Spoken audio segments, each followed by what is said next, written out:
Senator from Oregon. Are we under a quorum call? We are not. Thank you, Mr. President. In December, President Zelensky came here to Congress. He came to us because he is fighting for his country's future and for his citizens' lives. This supplemental spending bill, the portion for Ukraine, will fulfill our commitments to our allies, defend democracy, and save innocent lives. Let's be absolutely clear about that. Ukrainian civilians will live or die based on what we decide to do here in the Senate, in this chamber. Are we going to ignore the requests, the pleas, the cries for help from our fellow champions of democracy in Ukraine? President Zelensky has told us that Ukrainians will continue to fight with or without us. By that, he did not mean that they don't need us. No, they need us more than ever. With our help, they have pushed back against the Russian invaders. Without our help, they will run out of ammunition to hold back the Russians. Our White House has conveyed this message. Quote, "We are out of money and nearly out of time." That's our government speaking. Our White House has warned us that, quote, "while our allies around the world have stepped up to do more, U.S. support is critical and cannot be replicated by others." Putin himself told us the deadly stakes. He said, "Ukraine will only have a week to live when the ammunition runs out." And Ukrainians are running out of ammunition. Now, the U.S. could choose to stop funding, but the Ukrainians can't choose to stop fighting. Nor would any of us if war came to our hometowns. If you had to defend your home, if you had to defend your family, knowing that if you stopped fighting, that death would fall from the sky as bombs and rockets obliterate your communities. That as Russian soldiers marched down your quiet street, your neighbors would be tortured, raped, your children stolen, your family executed. Would you stop fighting, even if you ran out of ammunition? And those actions are what Russia has already done in the cities and towns they ran over in Ukraine. We know it will continue to happen if they run over other cities. So the Ukrainian people really are fighting for their lives. And we are here debating whether we're going to abandon them. This is a conversation I can't believe we're having.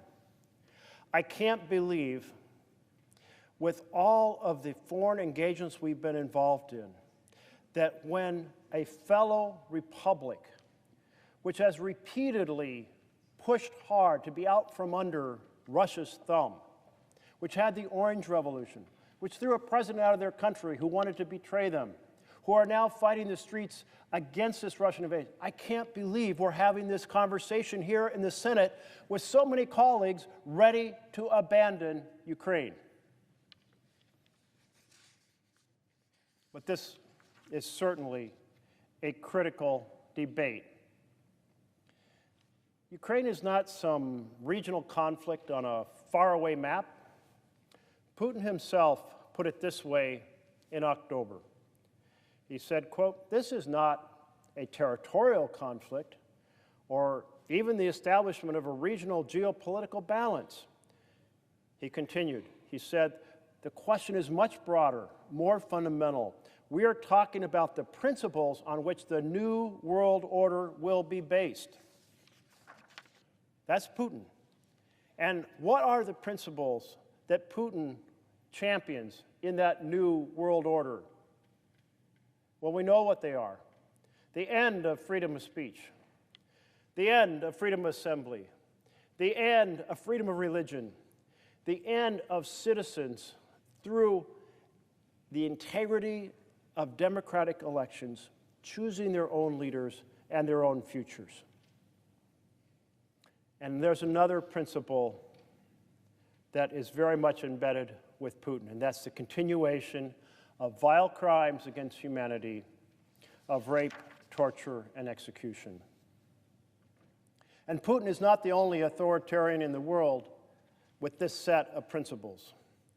We've got the Ayatollah in Iran to Xi Jinping in China, who share his vision, who have closed ranks behind him in this fight in which they evade sanctions, legitimize tyranny, undermine the precious values of human rights, freedom, and democracy. They're watching the United States very closely.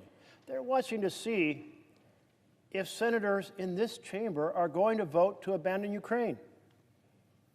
They're going to see if senators in this chamber are going to abandon our partnership and alliance with NATO in support of the people and the republic in Ukraine. They're watching to see if they can outlast our fickle political attention span. They're watching to see if they can invade their neighboring countries, execute the citizens in that country, take over those adjacent nations, all for more power and more profit. It is so important to stand shoulder to shoulder in this fight. We know that's what we need to do. That's how we won the Cold War.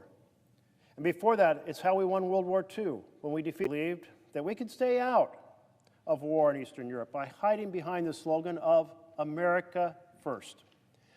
And then the bombs fell on Pearl Harbor. The war in Europe then, like the war in Europe today, isn't some regional conflict that we can ignore, not some regional conflict that doesn't affect us.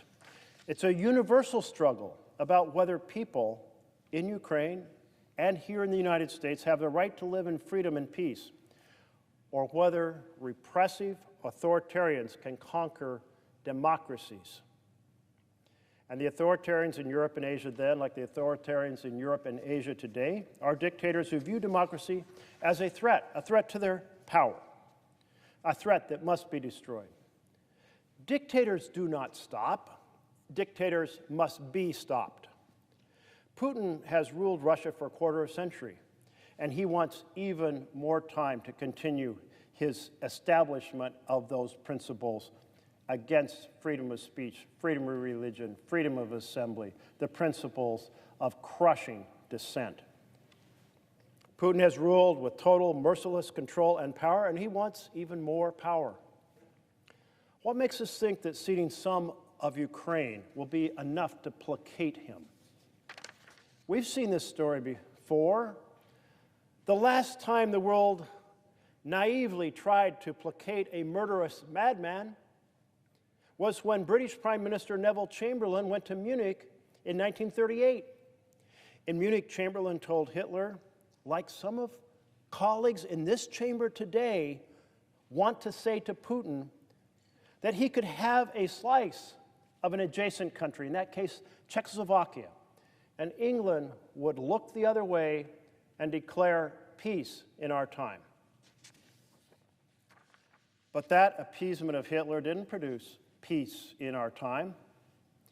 Instead, that appeasement encouraged his appetite, made him stronger, set the stage for the unimaginable horrors of World War II. Appeasing Putin today is as wrong strategically and morally as appeasing Hitler was 86 years ago.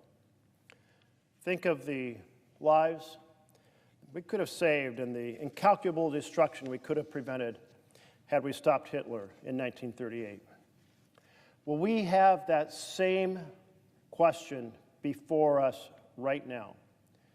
Every student of history, every student of politics, if they could go back in time, would tell Chamberlain, do not appease Hitler. That will not work. For the same reason, every student of history and politics today is telling us, don't appease Putin. Appeasing Putin would be a mistake on the same magnitude, one that future historians will condemn as the mega mistake of the 21st century. We must say here in this chamber, we must say no to another Munich moment. We must say no to appeasement. We must say no to the Neville Chamberlains of our time. Some of my colleagues asked the question, Can we afford to defend democracy? Munich and Pearl Harbor teach us we cannot afford not to defend democracy. A threat to democracy anywhere is a threat to democracy everywhere. Experts estimate that Putin is spending some 30% and possibly quite more of his government budget to fight this war. We here in the United States, we're spending 1.5% of our government budget to support Ukraine. That's pennies on the dollar, a penny and a half of our federal budget. That's all we're asking. The Ukrainians are fighting and giving with their lives and their injuries to save their democracy. And all they're asking of us, 1.5% of our federal budget. We're not putting Americans in harm's way in the process. We're just being asked 1.5% of our government budget.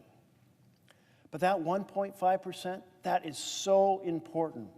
It is that 1.5% combined with the European partnership that is supporting the people in Ukraine.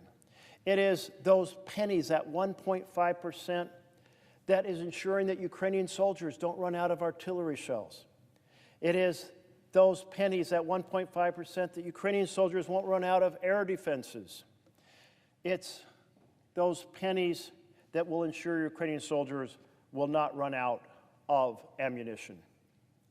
If Putin conquers Ukraine, like Hitler conquered Czechoslovakia, if he sees the U.S. will not stand with this democratic ally, where will his attention turn next? Where will his attention turn to his next project? He is a frustrated KGB agent who saw the dissolution of the USSR, the Soviet Union, as the biggest calamity of his life. And he wants to do everything in his power to take back as much as he possibly can in his lifetime. That's his mission. So anyone who thinks you can appease Putin the way Chamberlain tried to appease Hitler, you are just wrong. Imagine the cost when Russian tanks roll up to the border of Poland or Estonia or Latvia or Finland. All NATO members are sworn by a treaty to defend each other, and that includes not just our money, but our soldiers. It makes so much sense to stand with Ukraine today and stop Putin in Ukraine than to hand over Ukraine and then defend the rest of Europe from his aggression that will surely follow. And think about the message that we're sending to China regarding Taiwan. China's watching us very closely. China says, if Putin can outlast the United States and Europe in Ukraine, well, we can certainly outlast them when we attack Taiwan. So standing with Ukraine today is the right stance if you want to deter China from attacking Taiwan tomorrow. We could have stopped Hitler in 1938, just like we can stop Putin today. This is a war between democracy and authoritarianism. And this Senate floor, the battlefield is right here, right now, this week.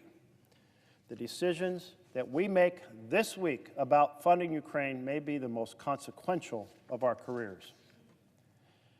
The United States in this fight is the only truly indispensable nation. If we are leaders of the free world, if we are the last best hope for democracy, then we have to actually be that hope for democracy. We have to heed the lessons of history. We have to stop dictators like Putin in their tracks, and we need to do it now. When President Zelensky was here before Congress in 2022, he said, and I quote, this struggle will define in what world our children and grandchildren will live, and then their children and their grandchildren. It will define whether it will be a democracy for Ukrainians, for Americans, for all. He continued, this battle cannot be frozen, this battle cannot be postponed, this battle cannot be ignored. My friends, defending Ukraine is not some charitable operation where we can decide to give a little more or a little less and feel good about it. Defending Ukraine is global and national security. Putin and his authoritarian allies, they want to show the world that democracies don't work. We here in the U.S. Senate need to show the world that democracies do work. The Senate should debate the supplemental security spending for Ukraine this week in this chamber. The Senate should vote on this supplemental security for Ukraine this week in this chamber, and this Senate should pass this emergency funding supplemental for Ukraine here in this chamber this week. For Ukraine's democracy and for our own. Thank you, Mr. President.